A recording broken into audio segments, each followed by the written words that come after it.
People were shocked to learn Movietowne owed the Board of Inland Revenue $93 million in unpaid taxes and penalties. Then a couple weeks later, the other shoe dropped, and bailiffs took over the Movietowne complex at Invaders Bay, allegedly in an attempt to collect $10 million in rental arrears.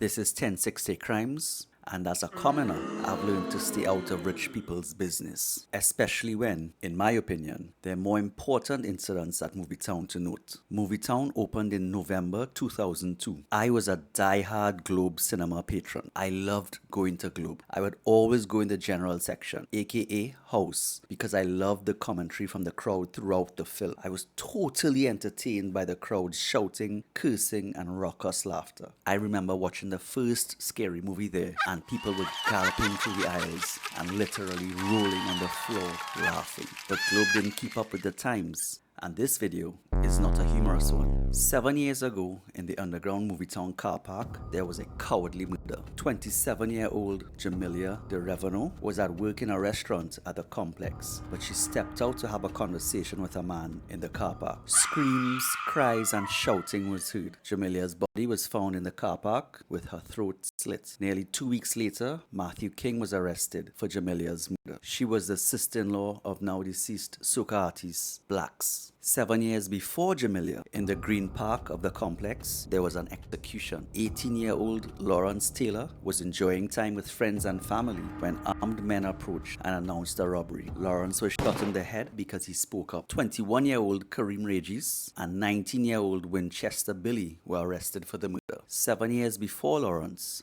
a hit was carried out just in front of the Movietowne building. 31-year-old Julia Bowen was sitting on a bench with her boyfriend Adil Ghani and Salim Rashid. A car, white Nissan B14, screeched to a halt, and the occupants of the back seat opened fire. All three were shot, but only Julia died. Adil was one of the 114 Jamaat al-Muslimin who attempted to overthrow the government in July 1990, and Salim had been expelled from the Jamaat 3 weeks before. This was a huge case in Trinidad. There were multiple high-profile arrests and accusations, but ultimately, everyone walked free. And it is alleged all the men that were supposedly in the car that night are dead, and Adil wanted no revenge for his common-law wife's murder. This incident was within the first year of Movietowne's operations. So for people that like to look for patterns, they'll see 7-year intervals between the murders. 2003, 2010, 2017, which would make this year, 2024, next in the sequence. I personally don't believe there's a sequence. I think it's random. But let me know if you think a murder every 7 years at a cinemaplex is a lot. Is it a reflection on Movietowne in any way, from the security or design all the way to its location? Or is this simply a reflection of our wider society and its skyrocketing murder rate? Obviously,